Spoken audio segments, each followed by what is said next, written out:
Hello, everyone, and welcome back to the second episode of Look Who's Talking. And today we have with us somebody who is in a profession where basically, we see a lot of these people, but there's always like a bit of a mystery around this profession that, okay, how does this exactly work? And I, for myself, had a lot of questions about how his profession actually does stuff and what all does it entail.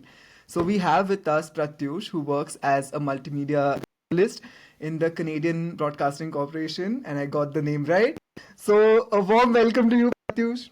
Thank you for joining us Thank today. you so much for having me, Prateek.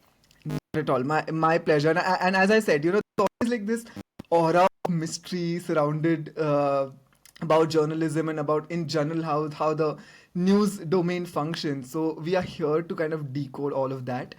And just Wow. for people to understand, yeah, just for people to understand, like, what do you exactly do and how do you do it? So maybe before I dig into the questions, maybe introduce yourself quickly. Oh, 100%. Yeah, it's indeed some enigma around what we do, how we Yeah. do decisions we make, and why we make those decisions. So, yeah, as introduced, I'm Pratyush Dayal. I work with the Canadian Broadcasting Corporation, or CBC News. Um, I'm a multimedia journalist with them. That means that I write web articles, digital platforms. I do broadcast, television, radio, and now increasingly social media as well. So yeah, that's pretty much about me. I love to cover climate change, gender and race related issues. I really try my best to cover immigration as a beat out here, and among other general news assignments. Yeah. Yeah, oh, that's nice. That's nice. But and as I said, that's what we began the episode as well. That this we are basically doing this episode to kind of decode your profession, and Yeah. to start that off, maybe if you can say, okay, how does your exactly look like? What like because for people who are doing say engineering or software, there's a set routine or there's a standard kind of timeline. Okay, this project I'm working on this, I have to reach the office at 9. But I'm assuming Yes. that your day sometimes, not sometimes, maybe most of the times looks very different. So do share what do you exactly do on a daily basis? Well, contrary to the popular belief, we do have like a set of like, and the news happens anytime, it breaks anytime, and we all, accommodate and we're very flexible with that. Yeah. But on any given day, it would be very like, straightforward, 8:45 to 5 p.m. A role. And uh, like it has its like sort of ways. So either I'll be pitching a story and I'll be working on that story, or something is happening, something is breaking out in the field, and my editors would assign me that story. And depending on the weight, the impact, the timeliness of the story critique, we turn around the files. Um, it could be a same day story where you just quickly go out, speak with the source or two, depending on what platforms you want to file. It could be like, for a web article. It Yeah. could be a full on TV pack. So you go and speak with them over camera, get those voices in, and you file the straight up, hard news of the day. There are other like feature stories we do, where we spend either days, weeks, sometimes months if it's a very thorough investigative enterprise journalism, and you turn around that for the audience. The end goal, I think, behind all those moving parts, I think, Pratik, for any given day for me is to inform the audience. And at CBC, I take pride in that sense of public service journalism. We all are here to serve the public. We are funded by the public, and partly, and we have to, cater to them, address Yeah. them, and help understand the world around them. Yeah. So, yeah.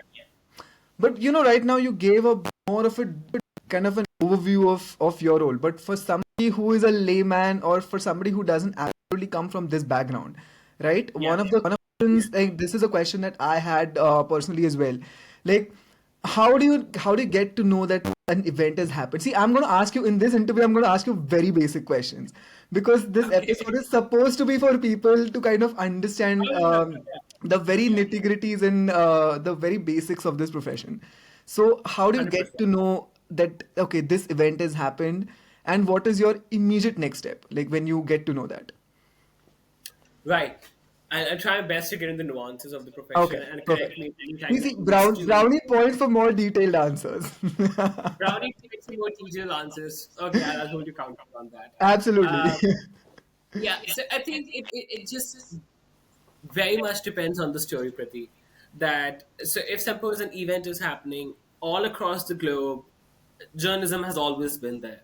So the local communities know who to reach out to in any specific. All news media outlets have their email addresses and the numbers that they can just contact and let us know what's happening in the city, and we go and address that.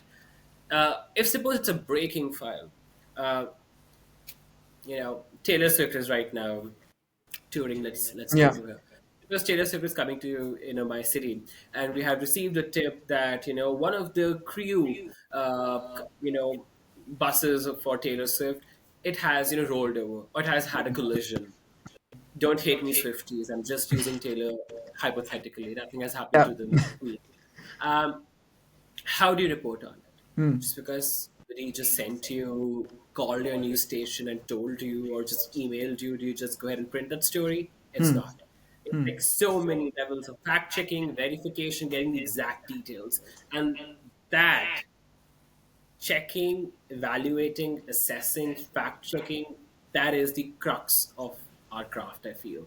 We like there was a similar incident, in our my province where a musician was visiting, an artist was visiting, and the staff vehicle, crashed and it collided.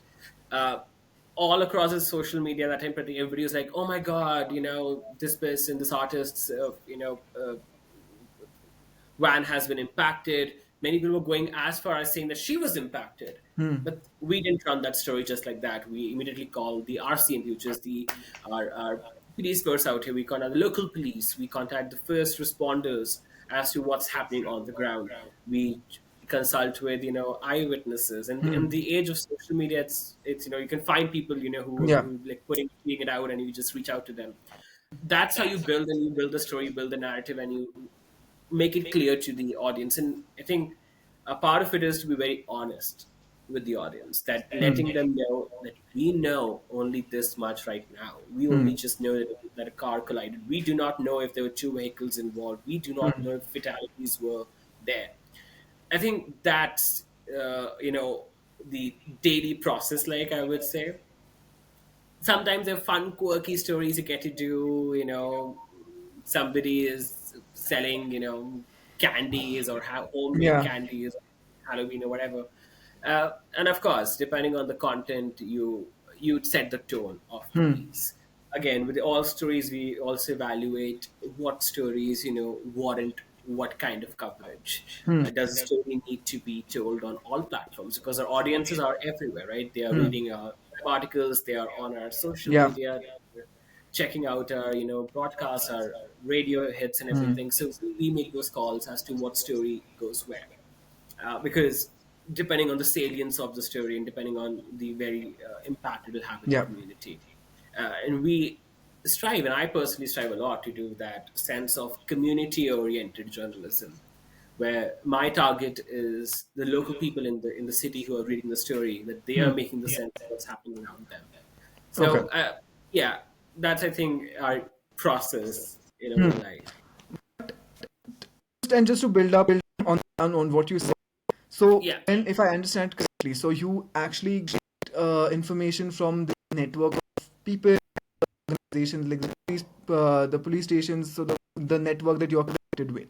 So you get to know something from them, or the what you said, first respondents. So are they employed by your organization, or is it like who is the first respondent actually? Oh, first respondent. Oh, I should clarify it. So, like, a first respondent would be like your EMS, emergency medical services providers. Okay. If any fatality or any, something has happened, police would be first responders. If ambulance has been called, any star ambulance, just a local, helicopter ambulance service, if they are involved, these will be the first responders. And no, they're not hired or employed by any news media organization. They're entities in themselves, and we reach out to them, Okay. and we as journalists have that sense of, for lack of a better word, access, that we can ask them what happened, Yeah. because it matters to the public knowledge, it matters to the public record. Hmm. In many ways, I think journalists are just like historians. We're not court stenographers and just jotting down the Yeah. daily record. We're also providing you the analysis. You're also providing you the insights, the meaning, the deep, you know, impact Hmm. behind what's happening around you. It might be something as simple as, local municipal corporation slacking off a tax rate, or it could be Hmm. as complex as climate change. Hmm. Climate change elicited natural disasters around you. Hmm. So yeah, and this network, it works across North America, at least. It, Hmm. it works in ways that newsrooms have, uh, police departments have always been there. Hmm. News outlets have always been there. Municipal corporations, local levels of government, grassroots organizations, they all have always been there. So Yeah. they're already in most news organizations that established sense of network. You know Hmm. exactly who to reach out to. Hmm. In that department, usually it's just the media teams, it's the communications teams, it's the public relations team of any conglomerate that you reach out to for a Yeah. Yeah. statement, for an interview. And you just add more to that network. The more you speak with people in the community, the more Yeah. you just listen. Okay. And then when you get to know this information from your sources or these networks that you spoke about, what is the immediate next step? Because I'm assuming that just because they tell you, it's not like it's going to be like the gospel truth and it's 100% going to be correct. So Right. what is it like? I reach out to you. I'm one of the first respondents. I say, hey, Pratyush, this has happened. What is your immediate next step? Like, how do you take it from there? We One of the principles we say in journalism, or what at least I was taught in my master's class, was we try to seek truth. Hmm. We never say we have found the truth, Hmm. because it's always an evolving Hmm. situation. Yeah. We say at this particular time, at this time when we publish the article, this is the max we knew, and we try to serve that to you. Hmm. This is the max we knew at this point of time. So, in case if you are a first responder, or you are a police officer who's at the scene, or you're a comms person at the police department, whatever you tell us, Hmm. we will take it as a face value that you are Hmm. telling us what you know it to be the truth Okay. right now. Yeah. Many times we do go to the crime scenes, we do go to the scenes where the issue has happened, Hmm. and we add more storytelling to it. Hmm. So what happens is, all news media outlets would receive, say, Hmm. a news release from a local police department, saying uh, the police department, had officer involved shooting in this particular block, in 200 block of 23rd Street. Police officers were at the scene till 9 a.m. approximately. Offender was, arrested. He has been charged. He's being taken to the court. Hmm. Here's his court information. That in itself is not enough for a story for you to care about. Hmm. Okay, yeah, people living in the 200 block of 23rd Street would care what Hmm. happened in their neighborhood. But to have it understand for more people, not just in the city but larger province, you add more storytelling. So the next steps would, what you asked, Pratik, would be going to the scene, Hmm. asking the neighbors what did they hear, and then you add more layers to it. Hmm.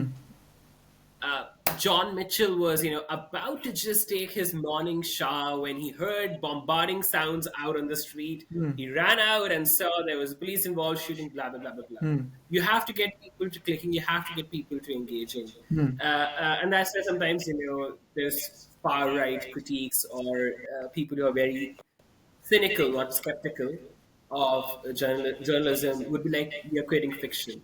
Hmm. No, it's not. We're literally getting you the closest, nuanced idea, sneak peek into that incident. If Hmm. John Mitchell was having a shower in the morning and never in his 30 years of staying in that 200 block of 23rd Street ever witnessed that, that in itself says a lot. Does Hmm. it mean that crime is increasing in the city? Does it speak to there's more proliferation of drugs and such, which is Hmm. causing more local crime or gang activities to be happening? Hmm. So you start to peel away from there, and that's how you provide a more wholesome a picture. Hmm. uh, in any news piece, you'll find it'll never be like one source. It'll always be at least two sources. Our goal is to strive for primary sources. So there are two kind of sources. primary, secondary as third, and tertiary. Yeah. Primary is people like, who dealt with it, who saw it, who knew it. John Mitchell would be a primary source. Hmm. You, as a police officer sending us a news release, would be a primary source, at least because Hmm. you were there or your officers were at the scene. Secondary would be people who were able to witness it from a purview, like bystanders, who were witness to what happened as the altercation was supposed happening between an officer and a criminal. And third would be people, on social media who came across some stuff, or people who found other stuff, who are not immediately related to the story, but may offer nitpicks of critical information. So, and you try to build a story, you try to build a narrative primary through primary sources to provide the audience as closer a look to the truth. Again, seeking the truth, we're not trying to find it. Yeah. Is there, so that you said that when a primary respondent, for example, gives you a tip or gives you a story that okay, this has happened, is there a process? You said that you take it ideally on a face value that okay, this person should be telling the truth, and let's say he is telling the truth, but there could be instances where the event is severe enough or the event is controversial enough that you might have to maybe vet it even though it comes from a very trustworthy source. So what is the process of vetting? Like, how does it look, or is it dependent on what has happened, or how does that go? You use a very correct word there, wetting. We literally have, within my organization, all organizations for that matter, a network of journalists working. So if suppose I'm the primary journalist working on a story, I bring the story, I write it up, there'll be a copy editor going to that story, reading that story, whatever we have gathered, and he will make that call. Okay, whatever we know for sure, whatever we do know is on the public record, and whatever we have gathered and we have verified ourselves, or I personally have verified, the second person verifies. Sometimes the story is, has a very, wider purview, and we involve even higher leadership, editorial, your managing editors, your executive producers, and we have huddles on, very minute details, because there can be, and there have been cases, right? Like you publish something incriminating about somebody, you publish something, which could be deemed as slander against somebody. So we verify, we really do our due diligence of verifying and fact checking. And yes, sometimes there are those incidents where just we have to depend on the first responders. For example, I'll give you what happened in my province in Saskatchewan, and it was one of the Canada's deadliest mass stabbing. It happened I still remember it happened 2 years ago. It was Sunday for me that day, and my editor calls me and asks me that can you immediately start your work. It was 7 a.m. that time, Pratik, because that time we had heard a tip from somewhere that there had been incidents of multiple stabbings, and what later deemed to be out your James Smith Cree Nation, mass stabbing, where it took people from the community. They had injured many people. They had stabbed and killed many people. In those stories, immediately from the get go, we were trying to, because the community was, shut, only police presence was there. Nobody's allowed in the community, so you cannot be at the scene, because again, if you're at the scene, we can be in ways, affecting their interrogation, affecting their investigation. Uh, in those cases, we were from the get go reaching out to people we knew in the community, reaching out to people on Facebook, people who were in the community, who were in their homes, really, really scared of what's happening in the community, trying to get a sense from them what's happening. And with these kind of files, with these kind of stories, are an evolving being. For the next 15 days to 1 year, we learned, we kept learning what happened till very recently, earlier this year, when the inquest finally happened into the death of those people and the person who had stabbed everybody, Mr. Miles Sanderson. And in that inquest, also, we learned so much about where he was, what was he doing. So, what happened or what started on that particular Sunday morning as an incident, it took up to 2 years for the public to get as close to the. That time we knew certain details. That time we were suspecting, police were suspecting, and we were also all of us are publishing that it was two brothers who were doing this, who were going on a stabbing, killing, or massacre. Later, we understood through police investigation that the brother had killed the other brother, and then he had gone to stab other people. So after stabbing, he had killed the other brother.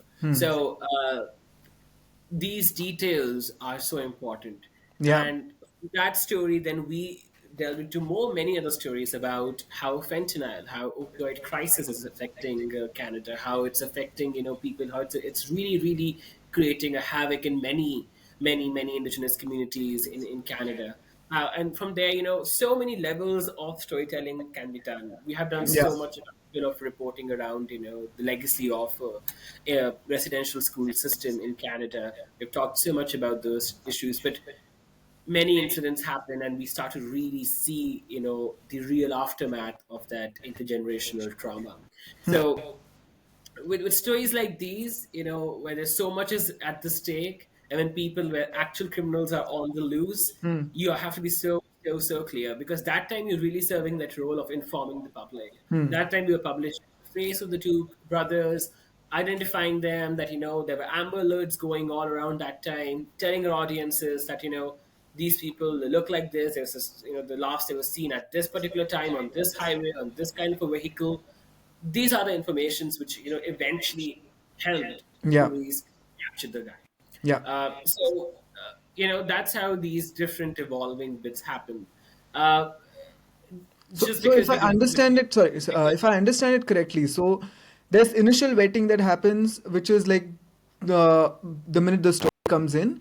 But in cases like this, where the severity or the outcome of what has happened is long term, then the vetting keeps on continuing till the time you guys, not maybe you guys, but till the time the criminals or whoever the person is involved is kind of not arrested, I assume, in every single situation, but like till the time the case is closed. So the till the vetting time it's keeps clear, on happening. it keeps on happening, and sometimes it not just ends there with the criminal being apprehended. It goes even beyond then, because then begins the court proceedings, and we start to get into the court reporting side of things, getting into the details of what's happening in the court, what the person is pleading to be guilty, not guilty. So we are trying to make the sense of the world around us to you, to all of us, to me myself. Um, it's a constantly evolving being. So it will constantly require that ongoing fact checking, ongoing reporting, ongoing getting you the details. Yeah. And for example, if something, because I assume that you guys must be getting a lot of like these tips or a lot of things happening around the city and outside the city as well. Is there like a litmus test or like something that kind of decides that okay, this is something that we cover and this is something that we don't cover? Because if it's Yeah, something very basic, like okay, somebody fell from their bike just while riding the bicycle, that's not newsworthy material, right? right. So how do you decide? Like, is there a test that happens internally, or that okay, this is something that we can go ahead with, and this is something that doesn't really require our attention? 100%. That's a very great question, and there's so much to say on that. Um, Good. We always like people who have a lot to say because then it we increases do too. We our do too. We interview. love asking questions. Yeah, we love them.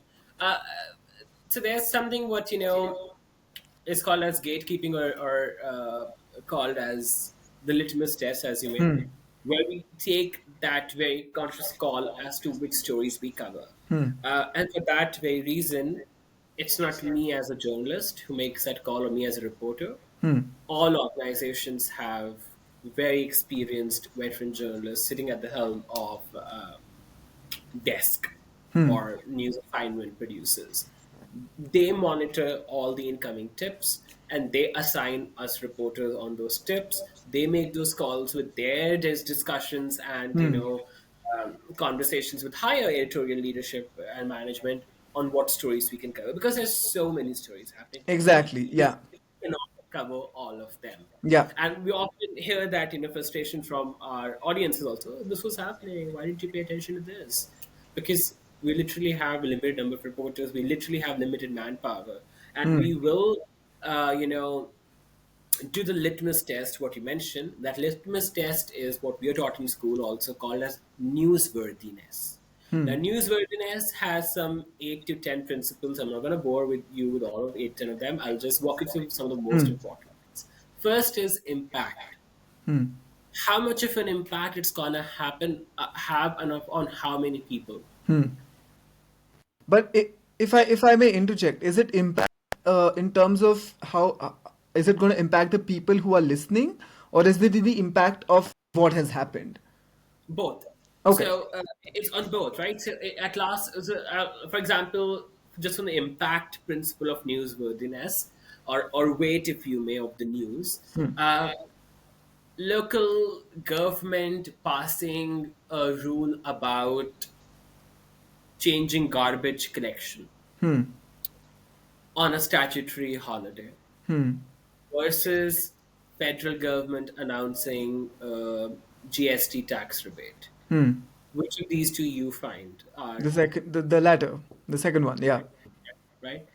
It's as simple as that. Hmm. That you have to take that call. Both are very equally important. The Hmm. garbage collection does impact thousands of people living in the city, but immediately that rebate would immediately have more of an impact on a larger set of people. Hmm. So if in case we have to line up the news articles on a website, which we all do, Hmm. uh, the latter news will go on the top. The second Hmm. news might be third. Same way, even if you just consider it like locally at a very municipal level or a city level or civic level, if you want to, comes the next principle of new timeliness and proximity. There is a criminal on the loose in the city, and he is on the west side of the city. That news is not just important to the entire city, but even to the entire larger metropolitan Hmm. area, because criminals are always on the move. We never know where they go. Yeah. So that how that's like that's how you decide. But on the same day, if you receive another tip that a happy feel good story, a couple found shell casings in their backyard from World War II. Hmm. Of course, it's a very great discovery. We can do that, but that's not a timely story. The timely Hmm. story is a person on the loose in the city, right? Hmm. So these are the ways we assess which stories to do. We do not make that either or decision. We will do that Okay. story too. Okay. We'll do it for another day because it's Hmm. an evergreen story. A couple finding shell casings in their backyard and thinking about of all the legacy and everything else, that can be done anytime. But this thing is happening right now. News is Hmm. literally happening now. The now element is very important. Hmm. And many times we do not do stories because we have told the stories before. And we ask ourselves, what new stuff are we bringing to the audiences? How are we serving them better by telling the story? So these are like some principles of the newsworthiness, and that's how we make that decision on what stories to do and what stories we just can't do. Hmm. Often it happens, and we receive these tips, and we try to get as much as we can, but there is a sense of how to put it, a sense of like significance of a story. Hmm. A person calling us complaining about their neighbor, throwing garbage in the backyard. And trust me, we have received those Hmm. calls from people. My neighbor does this. Not news. No. Sorry, sorry you have a shitty neighbor. I'm sorry. Exactly. Exactly. For us, Give nobody them a cares. cake or something. Keep them happy. Yeah, I mean, exactly, right? And like, I Yeah. had a professor in my grad in India at Christ University, Shobha Matthews, and she used to often throw this question at us: so what? Who the fuck cares? So what? Right? And that's something we need to ask Hmm. ourselves.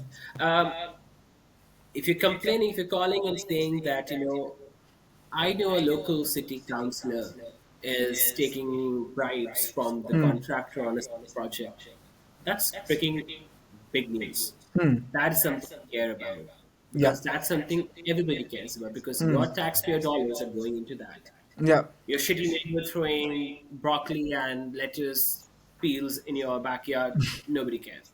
Yeah. So there are things like that which assess So what like stories to it take. basically boils down to the question that your teacher said, who the fuck cares? Who the fuck cares? And like, so what? That's, And more than the but feels, Pratyush, this is the question I think we should just apply in life in general at anyway, this point. It's like, who the fuck cares? That will, I think, literally, give us the solution to most of our problems, I feel.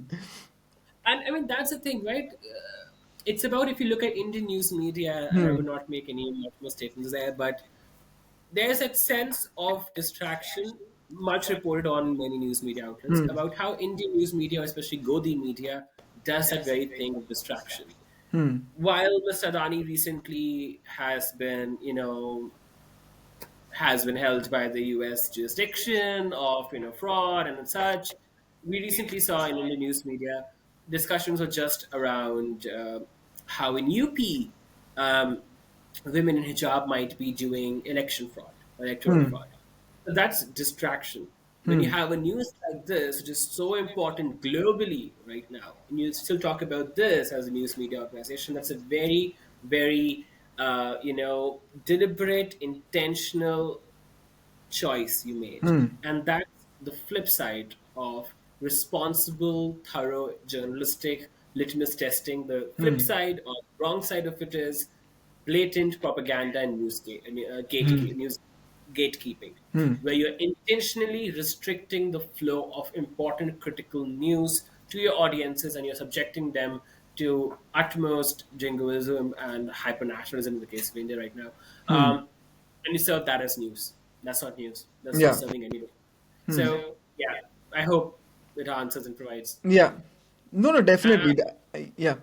No, no, sorry, you were saying I'm something. tallying my own brownie points. I hope our brownie points. I am writing it down somewhere that at what time is it? 31-minute mark. I have to give something, but but before we continue into this domain as a main point, how did it start for you? Like I would be very interested to know like how did you get into journalism? Were you always interested, or do you have a family background in this field?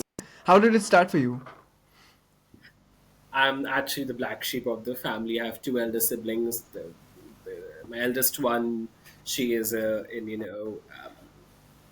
banking and retail and has decades of experience there. My elder one, she's a petroleum and gas engineer, Hmm. and the arts and humanities Jhola Chap journalist of the family. Um, I always found writing as a form of expression for myself. Hmm. Growing up in India, especially growing up queer in India, restricted me in many ways. School was really, really burdened and fraught with incidents of bullying and such. So I always found writing as a form of great expression and just being. Um, Growing up, I never actually was that much into news. Never was that person who will read up and get in the morning, read each and every column in the newspaper. But I slowly started turning around it as started delving into writing. I started delving more into reading, and I really understood the importance of the written word. Hmm. That we get so many newspapers in India right now. A newspaper as a print industry is a dying craft of journalism in North America, but still a very, very great surviving beat in India. Every day there's so many thousands of words being printed in so many vernacular languages, so many colloquial ways across India. Each word is being heard, listened to, read by people, being made sense of. What we write holds power. What we Hmm. do as journalists, I realized in that time, really has that potential of striking change.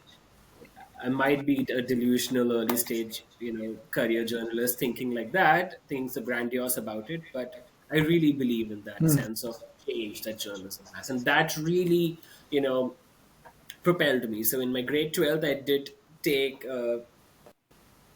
physics, chemistry, maths, hated it to the core, realized just can't do it, can't be another brown engineer. Hmm. Fuck no. Uh, so I got into arts. I went to Christ University in Bangalore, pursued my triple majors in communication, media, English, and psychology there. And that really, in those 3 years of being there, doing internships at different news media outlets in India, from television channels to dailies, I really loved the aspect of what we and I also were discussing Pratik the other day of talking to people. Hmm. Everybody has a story. Yeah. Everybody brings so much value to what they're doing. And if I can in any way be a medium, I can be in any way be a platform for them to share the great ideas, to share their great experiences or their tragic tales with a larger audience, and these other people can learn from them. I think my purpose has been Yeah. served. Yeah. So it really drew me there, and I realized that time with the political, social, political climate in India, can't do journalism here. Love my craft way too much to do it here. So made the choice to move out. Initially was considering UK, got into many universities there, but I was seeing how the pathway was post graduation in these places. So it was Canada, and for the past 5 years I've been here.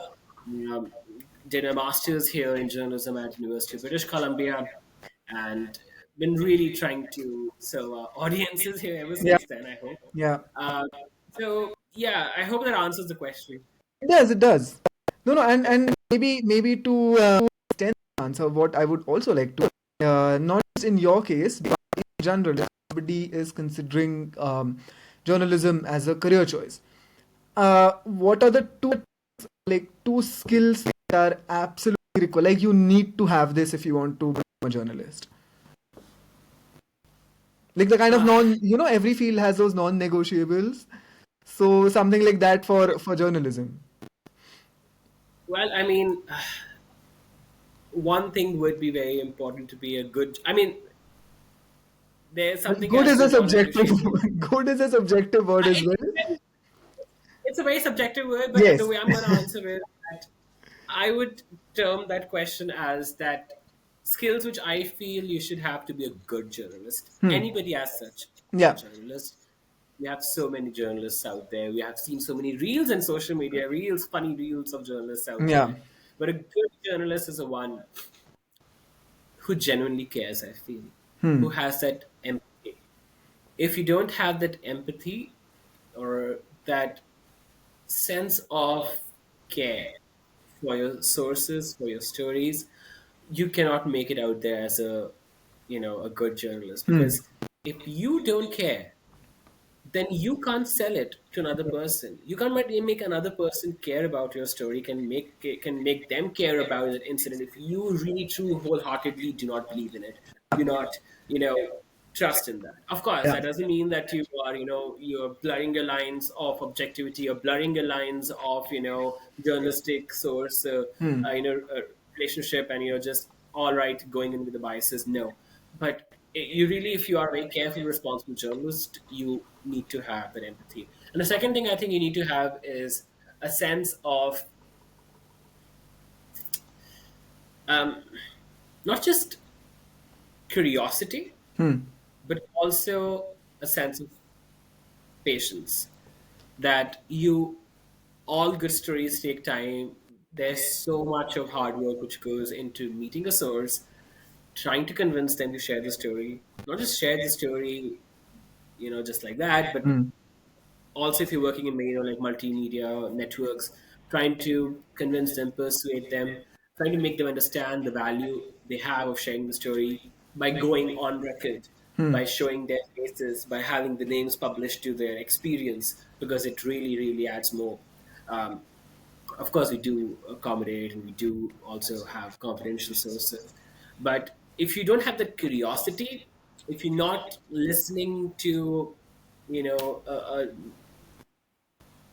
news conference and not having questions in your head that time, probably journalism might not be the best route for Hmm. you. Because I always believe in this line, vehemently I believe in it, but there's a thin line between being skeptical and being cynical. Hmm. um, we as journalists have to remain on the side of skeptical. So whenever something is happening, you really, really gauge your critical thinking as to whatever is happening.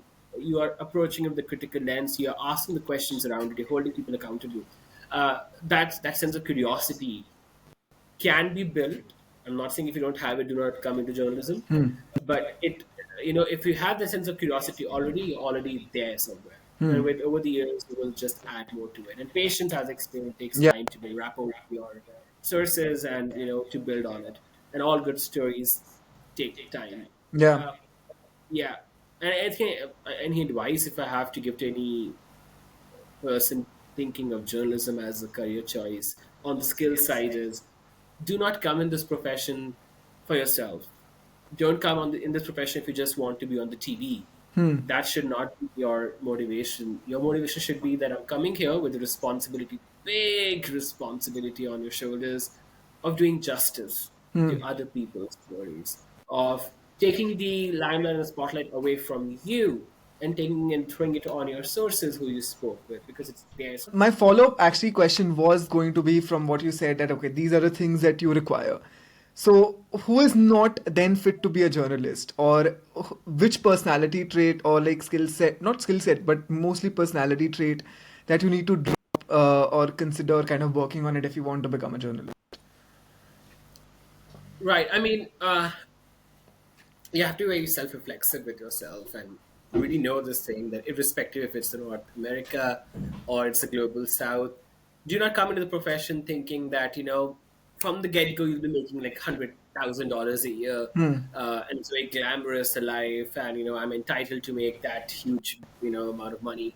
Doesn't happen. Might happen for Anderson Cooper, but it takes time for people to get there. Hmm. Journalism is like all about giving your time, giving your dues, and like building yourself, because more stories you do, the more you grow. Hmm. People, I think, who know that they struggle to listen, Hmm. perhaps shouldn't consider journalism, because there's a Yeah. lot of active listening involved. And if you are not making the person, your source, feel heard, it really impacts them sharing or them being vulnerable with you. Hmm. You need to build that safe space with the person, that they feel comfortable sharing their life experiences with you, sharing their the hardest of their incidents with you.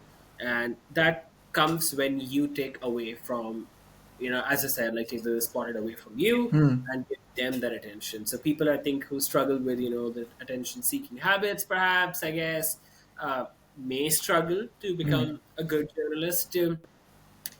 As a personality trait, I think it's also, I think, one which I personally value a lot is integrity. Hmm. You really need to have that integrity, that you have to be fair, you have to be balanced, and you have to be appropriate.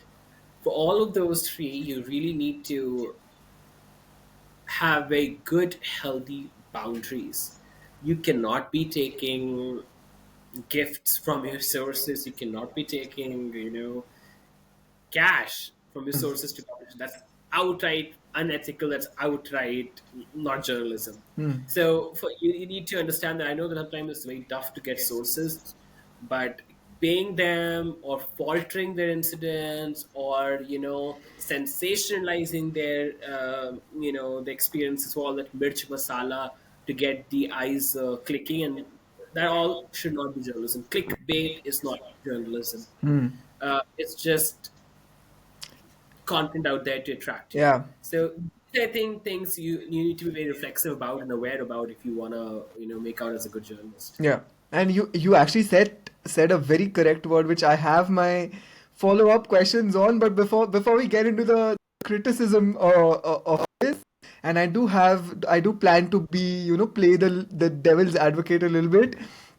But before we get into that, what are the most common misconceptions about your field? Like, you people have this image, and it's completely the opposite. Uh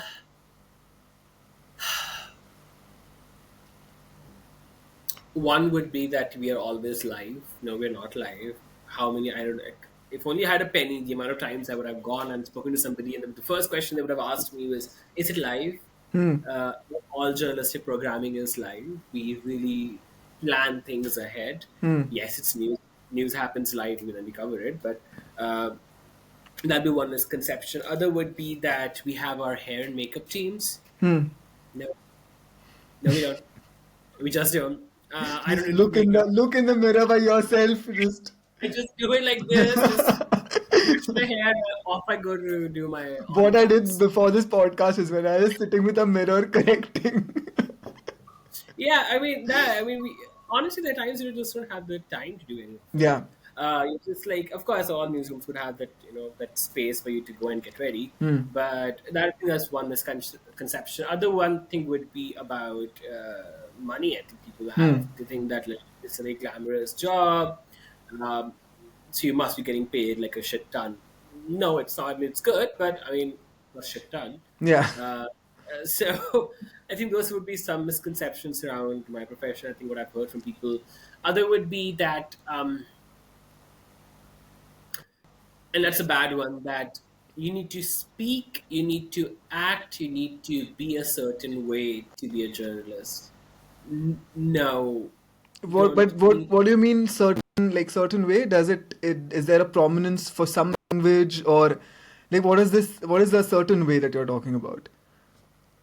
Like they like what we call as the news anchor voice, like Hmm. you, or like if you just try to recollect right now, Pratik, like growing up in India, of all the journalists you might have seen on TV, there's a certain way they speak, Hmm. right? There's a certain pause, and there's a flow of Hmm. sound that comes through their foretelling of the story. um, Retelling of the story, sorry. um, that I think is a bit of a misconception. So what I feel is that many journalists are trying to break that. Like, we are really going away from that formal sense of, I'm a journalist and I'm coming into your space from my sweet chariot, and I'll come down into your space and I'll speak with you and I'm giving you that. No, it's not like that. You are going to then you're all on the same level, you're on the same pedestal, and we're trying to be approachable. So it's increasingly becoming, the programming and everything is becoming very conversational. And that's also because of, like, the prevalence of what we're doing right now. Mediums like podcasts and, video formats coming through. People do not want to watch a serious, stern faced, tied up journalist telling Yeah. them the story which they care about. They want relaxed, free, Hmm. relatable person. Of course, a relaxed, free, relatable person should be journalistically thorough, and they should be balanced and fair and Yeah. everything. But it's just about being approachable. Hmm. So, people sometimes have said to me, "You don't look journalist enough," Hmm. and I'm like, bro, what do you mean? Like, should I be like, very serious, and should I be stern with my narration of my, story? Would that qualify as well? Because again, many people have, they have this learned behavior, or they have seen journalism from a very, very limited space. Hmm. So yeah, things are changing right now, and Yeah. I think those are the big misconceptions. Hmm. Pratik, I feel, and criticism if you want to. Yeah.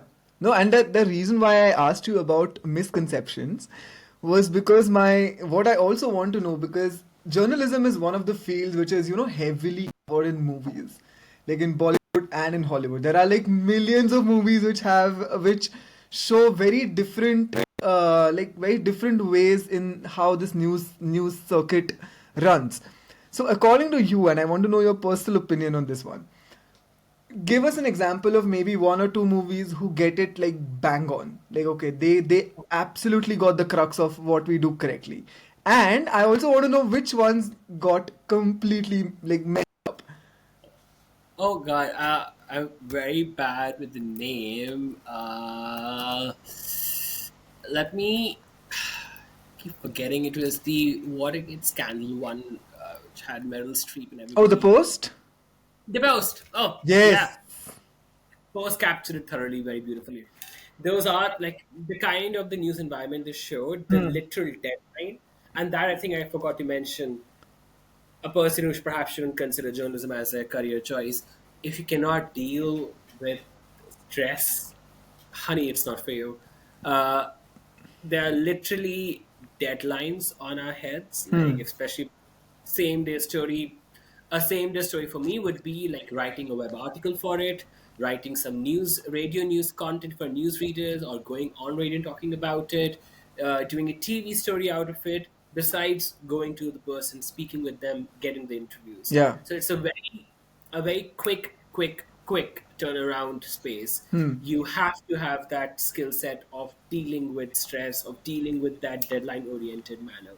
Hmm. So Post really captured that, Hmm. that that sense of urgency which is there to the news. And they were really very bang on with it. Of Yeah. course, they were also talking about the news which was downright scandalous, but it indeed is like that. That you go and you experience, and there's a network of journalists working on any big file or any Yeah. breaking big file. You have a bunch of journalists working on it. It cannot never be just one person working, because you physically cannot do all that. So that would be an amazing example. Recently I watched this Netflix series called Creating Anna. Yeah.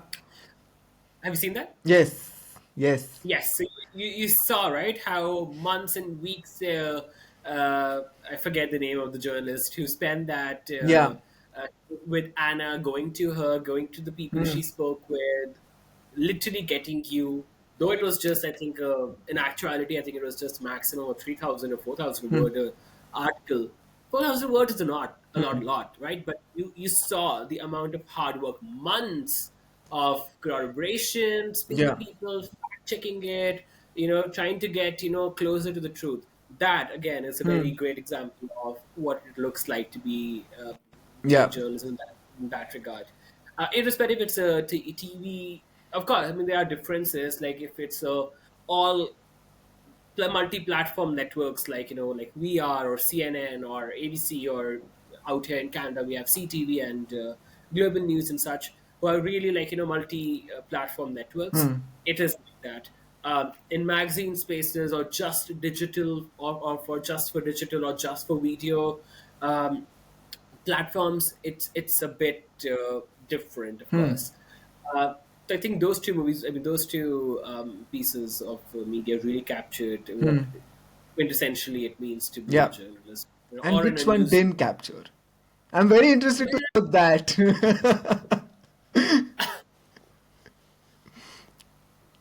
God. Um. Oh God, it was some Bollywood movie I recently saw. I would probably know the name if you tell me who is the actor and actress. There was another good one I would tell you, would be the Bhumi Pednekar one, if I'm pronouncing her last name correctly. She plays Uh, a role of oh, a Bhakshak. journalist. Bhakshak was really good. Okay, okay. I haven't It seen was that a, one. yeah, Bhakshak again is a really good example of good, thorough, local, investigative journalism. And it was from a very good contextual point in India, where you really have bare resources, but you want to get the story right, and you have Yeah. imminent danger on your head. That is really great portrayal of what journalism should look like. Um, Bad examples would be, man, I'm sure there are so many. there must be, there are many I have seen. I remember like seeing some recently, some Bollywood series, or what, I think it was a film, I guess, where it's a chirpy, happy-to-go-lucky girl going around with her notepad, writing notes. Very bad portrayal of like what journalism looks like. Ch- Chirpy actress is a very vast. I know. I Most of the know. movies, unfortunately, have that kind of a treatment. Very sad to say this, but you have to give me more specific details for me to guess. I am sorry, I'm not able to recollect very well. It's But I mean, okay. if you want to look at bad journalism, turn on Goti Media, man. Like, oh, thoroughly out there. Oh, you get a real sense of what bad journalism is. Bad journalism is Republic Bharat at times, talking about, you have anchors at Republic Bharat, what decisions go in their news media outlet. I'm not no one to make comments on it, but if you look at that, that's not fair or balanced Yeah, journalism. yeah. Any Okay. movies perhaps made? Oh, I remember a movie. That's Sushant Singh Rajput movie, where he was a journalist and somebody calls him and tells him that there's a bomb Oh planted. no, no, no. That's Kartik Aaryan's movie. Oh, he's a journalist in that. He's a radio jockey. Yeah, that is not journalism. Yeah. Wow. No way would a radio jockey turn into a Superman and solve the Oh crime shit! and then I'm report forgetting on. the name of the movie where he gets that the bridge, they're going to bomb the bridge. Um. So if you're getting as a journalist a call that somebody's going to bomb the Oh, bridge, Dhamaka. Dhamaka. I'm So usually good with names. That's only because I watch a lot of movies. that's amazing. You should play dumb shots. Uh, But yeah, but no worries. But moving, and since we are like kind of on the closing end of our discussion, I am going to ask you a couple of questions, or like the couple of criticisms that we hear very often about journalism, is that it has changed in a not so nice way, and it is looking very repetitive. Like everybody is doing the same thing, so people are not, they're not interested to tune in because it's all the same. Do you kind of see merit in this argument? there's indeed And before you answer, I would like to also say this, because this is the opinion of my parents, or the people who I know like slightly elder than me. Is that okay? What's the point? Everybody's showing us the same thing, or there's nothing which can like hook us onto the news, because the delivery is the same everywhere. So do you agree with this sentiment?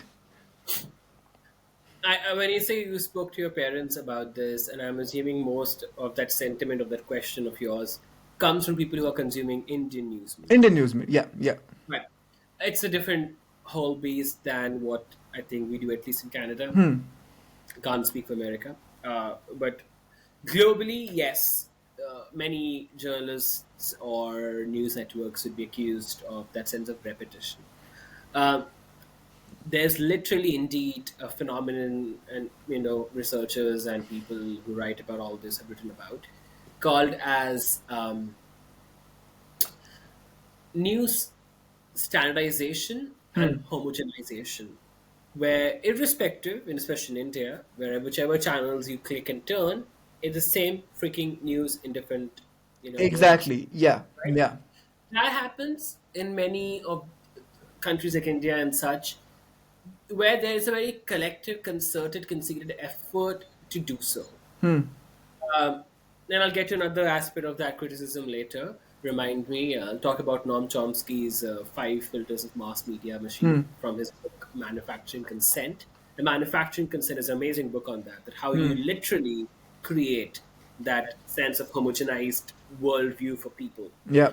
Um, one part of it is very deliberate, like what you see in India, where most Godi news channels would tell you the same exact stuff. They'll even go ahead and speak to the same exact people you. Hmm. Another reason to do that deliberately is if you are clicking channels, if you're clicking five channels, and on five channels the same news is being showed to you, same visuals are being showed to you, you understand it as immediately as the truth. Hmm. There is no reckoning there for any questioning there.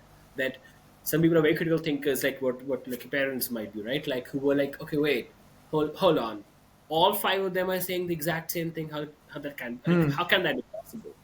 Of course, there are those people who would critically evaluate it, Hmm. but for most layman people, perhaps they'll just perceive it as the absolute truth if Hmm. multiple news media outlets are showing the same thing.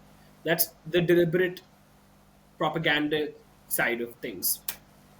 The another side, which just happens to be, is literally the paucity of experts, perhaps. Sometimes you'll see the same experts being quoted in many news media articles, or same experts going on multiple shows, because those experts might be the only great people who can speak about that particular issue, and we approach them, and other news media outlets also approach them. Another thing is the news salience. If the news is that of high nature, of that breaking point, of course, on most prime time newscasts, you will find the same news or similar patterns of news. So that is a news standardization, homogeneity. Other thing is that, of course, with certain kind of stories, we have people across, depending on the purview of the story.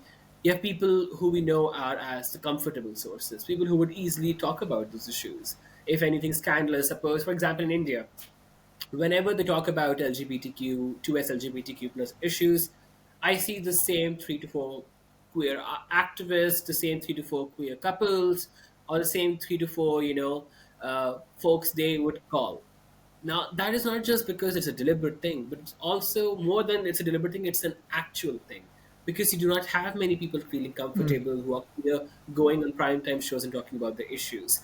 Approaching those people would be just from that sake of comfort and filling the newscast. And especially in India, with the ubiquitous 24 into 7 news channels, there's a higher demand and need to fill the news slots. Every a news media, Pratik, production is a freaking expensive thing. Fill their literal deadlines on big networks in India and other places as well to fill those time slots, to fill that, to bring that news. Sometimes when you don't have news, what do? You just reform, or you bring or air the old news again, and that happens because what else would they run in there? Or they can run Patanjali ads, perhaps. Yeah. But But is that's yeah. but if I then understand what you're saying correctly, is it the so the repetition, is it the consequence of the kind of narrative that you want to build? That okay, because we have One this side of agenda it. in mind, then we all Yeah. three, four, whichever news network that is, if they follow the same kind of agenda, or if they have the same agenda in mind, and hence it becomes repetitive because they are all kind of going towards the same direction. Right. So Okay. that's a deliberate side of things. A recent example, very recent example, would be just last week. I think it happened in India, where BJP accused a Congress politician talking to some random person about how she would get him some financial favors if they win, or if he helps them win the election, something along those lines. I might be butchering the details. 7 to 8 channels, and courtesy to News Laundry for making that comparative analysis, ran the same news. All 7 to 8 said this exact same thing. Our news media cannot verify the credibility of this voice recording, because there was this phone recording every news media was sharing. But this has been provided by BJP. So they ran a government provided recording as the real thing. Some of them added the disclaimer that we cannot verify the authenticity of it, and they ran it as news. 7 to 8, 9 channels just running the exact same audio clipping, choosing the exact same parts of the audio clipping to the audiences. In the 24-hour, until another news media outlet broke the story saying that we verified it and it's AI generated. Until another news media outlet did that, 24 hours, the narrative was this Congress politician is taking a bribe, is taking this, outright slander. In my view, at least outright slander. Um, you ran the story. It was very deliberate that you wanted to have that narrative, right? Uh, Another news media outlet was an outlier. They went ahead and verified. I think it was, I wanna say Boomer, or was it Buzz folks who alt Buzz, I guess, who broke that it's an AI generated stuff. So that's the um, deliberate, intentional side of having the same sources, having the same people talking about things. What I was referring to earlier, and I'll talk about just in the sense of criticism of it, is Noam Chomsky's 5 filters of mass media machine. I often forget the last two, so I'll just quickly Google. Yeah. And this was just a sec. Yeah, 5 filters of mass media by Noam Chomsky. So Noam Chomsky, in his book Manufacturing Consent, he talks about, and indeed, and I'll send you a link. I'll just read a video which very beautifully captures that. But the 5 filters are, Pratik. First is ownership. Who is owning that news media outlet, or that entire thing? Because as I said, news media production is a very expensive, very expensive enterprise, and audience cannot pay enough for it. In India, you pay a newspaper like what, 4 rupees for a Yeah. newspaper? 4 rupees. It takes 15 rupees to make print that one paper. Audience will never pay 15 rupees a day for a newspaper. Nobody Yeah. will pay for that. Same way, for us to go in the field, not just the transportation cost, to go in the field and shoot something, get those people, speak with them, those big cameras. The cameras we use out here, like big cameras that you see, they cost, like each of them cost like 50, $60,000. So if anything breaks, they're gone, right? And of course, it's insurance. But so production itself takes a lot of money, and who pays us for money? In most cases, not the audience; it's the network, it's rich industrialists, it's big companies who are having shares and holdings in media corporations. So ownership decides what you get to see. So of course, if Reliance Network owns a big share of news media channels in India. Of course, any sort of critique of Reliance Industries, anything they might be doing faulty, would not make the airwaves, because why would you run something against your owner, right? That's the first filter of mass media machine. The second filter is advertising. Even beyond the ownership, like big corporations owning companies, news media companies, advertisements are a critical thing, because media costs a lot more than consumers or customers will ever pay, right? And advertisers, they pay the money. But the end product, is not just advertisements being on the airwaves. End product is also you. News media outlets are selling you as a consumer to the advertisers. You're providing the readership, the audience to them. That's the second filter of mass media machine. Again, that again impacts, because if you remember during the COVID-19 wave, we had Mr. Baba Ramdev coming on so many shows selling his coronel, which is later debunked as not an effective cure or treatment for COVID 19. And on most of those channels, you would have seen, uh, you know, you would have seen Baba Ramdev's Patanjali ads running. So it's simple. The advertiser is literally paying for your production, and is also then becoming a source for you or an expert interview for you. Similar dynamic you see with Fox News, right? On the entire Rupert Murdoch enterprise, especially, let's focus on Fox News here. How Donald Trump, right? Donald Trump would not go to say CNN to give an interview, but Fox would always be that show he'll come to, always give an interview to. That sense of the media elite comes in there, which is a third filter, that people, journalists, cannot keep a check on the power, because the very system in itself is producing and supporting the sense of complacency and complicity, that the governments, big people, big industrialists, they know how to run the media game, and they will never be coming off as the villains. So Donald Trump, for example, right, with Fox News, the media elite he has there, is another example of that filter. And the fourth is a flack. Flack is when you identify a common enemy. Sorry, flack is when you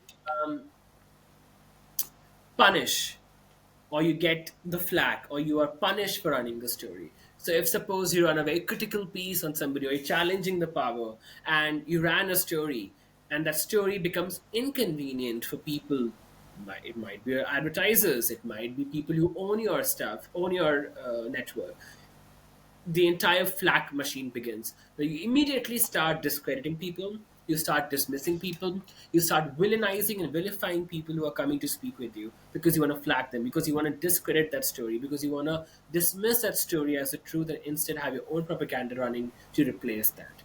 That would be an example of the fourth filter. And the last filter, the fifth filter, very, very effective filter of media, is the common enemy, that you identify a common enemy and you distract people by that. Common enemy can be who? Common enemy can be terrorists. Common enemy can be immigrants. Right now, immigrants, anti-immigrant rhetoric is so high in North America, at least. And with Trump's, election again this time, it's gonna get heightened. We heard Mr. Trump saying during his campaign trail that they are eating dogs, they're eating cats, referring to immigrants. They're eating pets. That is the last filter of media machine, where a boogeyman, or a sort of a common enemy comes into the picture, because it elicits fear. It elicits a sense of insecurity and in the readers, in the audience. And these five filters really, really determine how well, how thoroughly, how balanced, how objectively would you get to see the truth. Yeah. No, and there's a lot to kind of unpack here, and I'm sure that these five filters that you mentioned, I'll maybe mention it in the description as well, so people who would want to kind of know more about this, read more about this. But my last kind of, not criticism, but my last statement was about something that you mentioned, is authenticity, right? A common sentiment amongst people is that at this stage you don't really know who to trust, because there are the media companies are always in groups. So like either there are like the lefties or the righties. There's you don't know like who is actually telling you the truth, because those people who are in one group are saying one thing, the people who are in the other group are saying one thing. So it's very kind of rare to find people who are giving a very balanced, objective approach. And because of that, maybe the credibility of everybody, even if somebody is actually doing a good job, because Yeah. the five other people who are not doing a good job, it kind of trickles down onto that one person who might actually be trying to actually inform people of how it is. Right. What is your stance on this? Like, do you agree with why people have started, or have skepticism, or have lost a little bit of a trust when it comes to news channels? It's not my opinion to make Pratik. It's a actual fact Hmm. that the public trust in journalism, the public trust in news media is declining. Pew Research Institute has done so many studies on this, saying that globally, it's an occurrence in Canada, in the States, in India, in global South, everywhere it is happening. A big part of that is this post truth era politics we are in. Post truth means it's post will literally means that you do not care anymore Hmm. about the truth. What you care about is the emotional aspect of it. What you care about it, whether it's evocative to you or not. You do not care about the facts. Hmm. Let me ask you, Pratik, like if you're on your Instagram, how often or how quickly do you scroll? How often? Sorry. How quickly or how frequently do you scroll to the next video? Pretty often, I would say. Pretty quick, I Yeah. would assume, right? Like you'll just spend 3 seconds max, 4 seconds if it's Unless it's a car video. I am very unless it's biased a car. towards I'm very biased towards cars, because I follow a lot of those automobile pages. Okay, so And you those I you keep on staring at. One day of hoping buying a nice car. Anyway, but yeah, to answer your maybe a question, nice yes. car if you are able to buy one. And glad that you're reflexive of your conformational biases there. Yes. But you do not spend more than 3 seconds on a non-car No. video. It's not appealing. That's exactly what has been rendered to our attention span. Hmm. That's another part of the problem. You do not want to engage in journalism that long, and we also, like, after writing, like, it's always been that way. You address the five W's and the in the immediately in the lead, because you need to answer that, why, when, where, what, and how immediately in that Hmm. first line or first paragraph, which we call as lead of an article, because people might not read beyond that. Hmm. So at least if they read that, they know.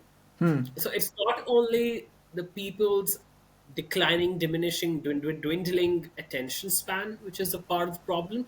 It also is a part of the bad actors Hmm. who are trying to, push out a lot of disinformation, malinformation, and misinformation, literal fake news being churned, being propelled on airwaves Hmm. and being sold to you as the truth. And in that regard, it's so vital, so important that we have public service journalism, we have local journalism. Hmm. Because, as I mentioned, the five filters play a huge role in it. This all disinformation, malinformation, misinformation, fake news would not happen. All this, propagandist agenda won't happen if these five filters aren't there. Hmm. Because who owns, who runs, impacts these five things. So, Hmm. but if there are many great places like, and of course I'll say CBC because we do that because, but also beyond CBC, we have News Laundry in India. Hmm. News Laundry is completely reader funded. Hmm. Every single penny they get is from the audience. Hmm. So when the audience pays for the news stays free. That's what News Laundry, has Hmm. as its title. The title. Another great example of that would be British Columbia is a province out here, and there's an organization called TIE there. It's a grassroots TIE organization. They started as just covering the Metro Vancouver news, branching into entire BC. Now they're also covering other provinces. So Local news is very important. Local news is that value to that sense of keeping it free or Hmm. devoid of all of these issues, because you care about more than the national news, of course, what's impacting you. You care about local news. Hmm. You right now, public sitting out there, will not care about what's happening in Canada. Why should you? Yeah. Until unless you're going to move here, right? Hmm. So the more local it gets, the more engaged the people are. Hmm. Third thing to the problem is our generation doesn't consume news. Hmm. How many of us actually, even these days, have a television set? I mean, I have one right here, but how many of us really have a television set in our places? Hmm. Most of us don't.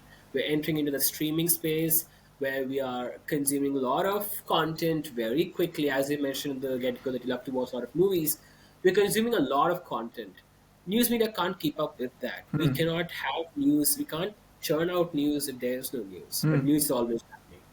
So, third thing, part of the problem is that people are not consuming enough news, and for that reason, the critical thinking, that space of that very cautiously understanding the world around you, the news around you, gets diminished too, because you're not engaging much. Um, Gone are the days when people used to get up in the morning, get the newspaper, read the top headlines, read what's happening in the stock market. Everything you want is on these Yeah. devices now, and that's where we are trying to be to meet our audiences. Younger diverse audiences are on social media, Hmm. and so important that news media outlets are on social media, because we said the truth there.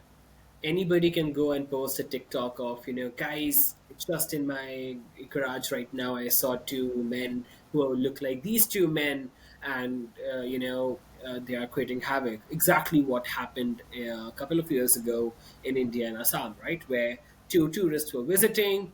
People started spreading WhatsApp forwards saying that these are two kidnappers, and the two men who were just tourists in the city got lynched. Hmm. Those public lynchings have become all way too common occurrence in India right now because of that misinformation. So news media plays such a vital role to not to condone and elicit that echo chamber effect, but to actually propel and push out truth into the system, whatever we know. And there are actors who don't want that, of course, and there's also that lack of public willingness to know the truth, because people just don't care anymore that much. At least people from our generation, younger, they don't care that much about news until and unless it's really something which matters to them. So I Yeah. think these are the issues why Hmm. public trust in news is going down. Of course, I'm not saying news media outlets are these beautiful places. We fuck up. All Hmm. people fuck up, because it's at last been run by humans. We will fuck up. Hmm. Important thing is, once you fuck up, you admit it, you correct, and you resolve, and you correct the public record. Yeah. That is vital. That's why we have clarifications and corrections on stories, right? Because we do make errors, Hmm. but to make Yeah. an error and then acknowledge it means a lot more. Yeah. And just to kind of close on that, and maybe on a lighter note, that all the things that you mentioned right now, where do you see journalism going in the next 10-15 years? Do you see any major shift happening in in whichever capacity? It could be in the way news is delivered, in who becomes the next kind of key player in the whole news domain. How do you see the field of journalism evolving in the next maybe a decade or more than that? Uh, I cannot speak to how news media will evolve globally, Hmm. but I can just refer to some examples here and there. Like if you see right now in India, television news is such still a great, and one of the primary sources of news consumption for people, uh, and also newspapers. But if you contrast that to North America, newspapers have plateaued and declined so much. Hmm. Very few newspapers are in circulation in Canada and Hmm. in the States. Not the case in India. It's still the print industry is still going strong. Hmm. Same with television. Television as such is a dying medium Hmm. across. but still, is a very great medium of of news perception and news consumption in the global south, especially places in South Asia. Um, the way it's gonna go forward is the medium. Uh, Medium is the message, as we say, and medium is so important. We are increasingly, all news media outlets are on TikTok. Increasingly, all of them are on other social media platforms here in Canada because Meta has banned news on on its platform. So none of us can put out news out here in Canada on Yeah. Facebook or Instagram or places like that, and that is so dangerous again. But uh, news is gonna be more online now. News is gonna be more social media now. Visual medium, from TV, it's turning to your phones, it's turning to your tablets, it's turning to TikTok. So it's gonna be more social media. It's gonna be um, more reels, more TikToks. That's where I think journalism eventually will have to be, because we have to meet our audiences where they are. Yeah. We know that very few people tune in the morning. We know that very few people open their, switch on to the television before they step out for work. So that is one platform. Another platform, as you are trying yourself, Pratik, is the podcast space and the audio creative storytelling spaces. That's another place where you will see more of that journalism space going. Amazing podcasts out there. We have The Daily by the New York Times is there, The Decibel by Globe and Mail. We have amazing shows at CBC, The Current, you know, uh, Charik Priya Charapadhyay. So many shows out there, like, really making a sense of what it means, because people do not delve or do not engage with news every day until unless it's a very Yeah. breaking important thing. They want to just listen to news once a week, want to get the top. Quick Right. rundown of like what has happened in the week. That's Exactly. yeah. Right. So that's where they're turning. And again, we spoke about it. That's a lower attention span of people. Can't do anything about it. We have to make peace with it, and we Yeah. have to provide news in ways that meets people. That's why there's a lot of streaming happening right now. All news media outlets are on streaming platforms, so that you can get your news on demand when you want it, where you need it. We'll be there. Um, of course, that's the way it's changing too, and that's what will amp up too. In India, they started creating really great. When I say really great, I really mean in sarcastic ways. AI news. So they had those AI anchors and all, reading out news, but that was just for, I think, fun sakes. But could be a possibility of journalism in the future. We don't know. Again, those players and those five filters a mass media machine would impact how much of AI transition news makes into. Because when you have AI to get out there and replace human power, why would we need a journalist in the field? But we do need a journalist in the field because AI cannot find the truth. AI cannot verify the Yeah. truth. So I really hope that journalism as a space continues, because it's altogether more important in this post-truth era where democracy, the true quintessential essence of democracy, is dwindling. That we hold the people in check, we hold people accountable, we Yeah. do our jobs as thoroughly as possible. Yeah. And that's a hope I have for journalism, that irrespective of the medium and the very platforms it transforms and it grows into, the very essence of news to be a check on the power, to be the fourth pillar of democracy, it survives. Yeah. Let's hope that the situation is kind of it is better in the years to come, and just it changes Yeah, for the good, right? Because it's yeah, not like people don't want to watch, or people have like some vendetta against news channels, or they yeah, want to watch.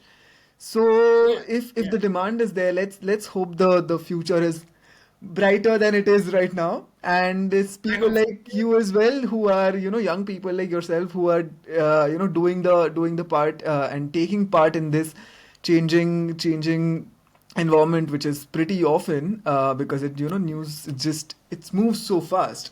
But let's just hope it moves fast in the right direction.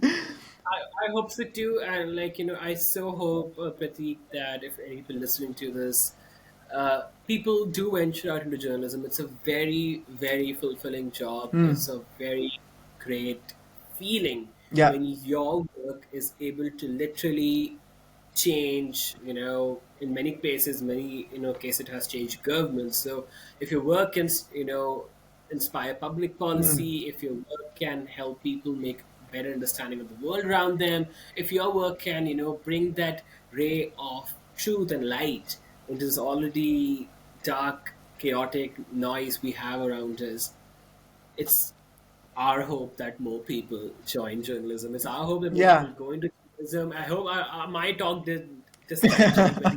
No. Beyond all the evils, it's an amazing, amazing job. So please, Yeah. please No, do and consider it. it's see, it's not about discouragement as well, right? Because at the end of the day, if somebody is choosing to do something, you can't just know one aspect of it that okay, it's nice, it's all roses and champagne, because it's not. So in a way, with this podcast series as well, why I'm trying to talk to people who are in these different professions, not to just promote people to get into this, but also know the don't just jump into it without knowing the full story. Get to know, okay, Right. well, this is the good side of it, this is the bad side of it, and then make a critical decision whether it is for you or not. So I think it's you did a great job in kind of just unraveling what all it takes, because you started off with the very basics of what happens when like something happens, how do you get to know that, what are the qualities that you require, and then we ended up with a kind of a takeaway, and how you look at the criticism of the profession as well. So I think it was a very I hope it was a very interesting chat for people to watch. But thank you so much. We have been we have been discussing it for a while now to do this. So thank you so much for being very gracious and coming at my invitation. Oh, thank you so much for having me, Pratik. I really, really hope people listening to venture into the space of journalism, and to other people who are just audience members of news, please, please, there are so many news outlets out there Yeah, trying to, as independent news platforms, please fund them, run them, because if you pay for the news will serve you and not the yeah, advertisers or people running it. yeah. So yeah, it's all gonna be the future's gonna be public service journalism. So more people are engaged in it, the better. And thank you so much for No, this no, my it opportunity. was it was my pleasure talking to you. And for all the people who have tuned in to watch this episode, I hope you guys liked it. And if you have any questions, maybe you can comment down below, and I'll try to get answers from him. And I'll also mention in the description about the filters that you spoke, and if you have any links or anything that I will. could be of help to people, you can share it with me. Then I'll add it in the description. But thank you Sure, once yeah. again for joining me today. I had a great time talking to you. So did I. Thank you so much, Awesome. Pratik, Thank you and so love much. chatting with you. And have a wonderful day ahead. Bye.